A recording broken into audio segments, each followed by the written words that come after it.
In today's video, I'm going to teach you how to restart the Grafana server in Windows.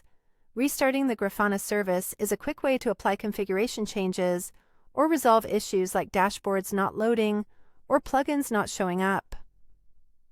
We'll keep this simple and reliable, and I'll walk you through exactly what you'll see on screen so you can follow along with confidence.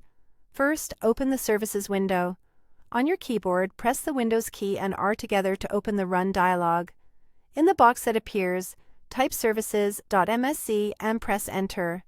If Windows asks for permission to make changes, go ahead and confirm. This will open the Services Management Console, which lists all background services running on your machine. Now, let's locate the Grafana service. In the Services window, you'll see a table with a name column. The list is usually sorted alphabetically, so scroll down to the G section and look for Grafana.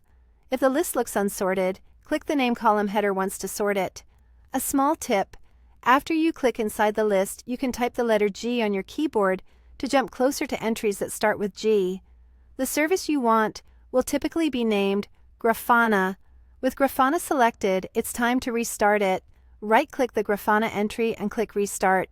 You'll notice the status column change as Windows stops the service and starts it again.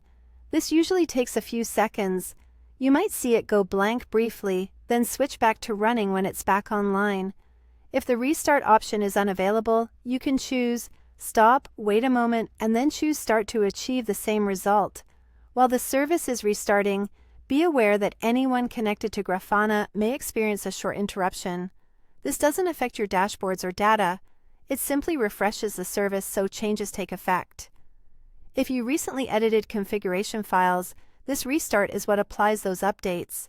Once the status shows running again, you're all set. Open your browser and refresh your Grafana page to confirm everything is responsive. If the service doesn't return to running, double-check recent config changes or try the stop and start sequence again. That's it. Quick and clean. You've restarted the Grafana server on Windows using the Services console. If you find yourself doing this often, consider keeping the Services window handy so you can access it faster next time. Thanks for watching, and I hope this helped you get Grafana back up and running smoothly.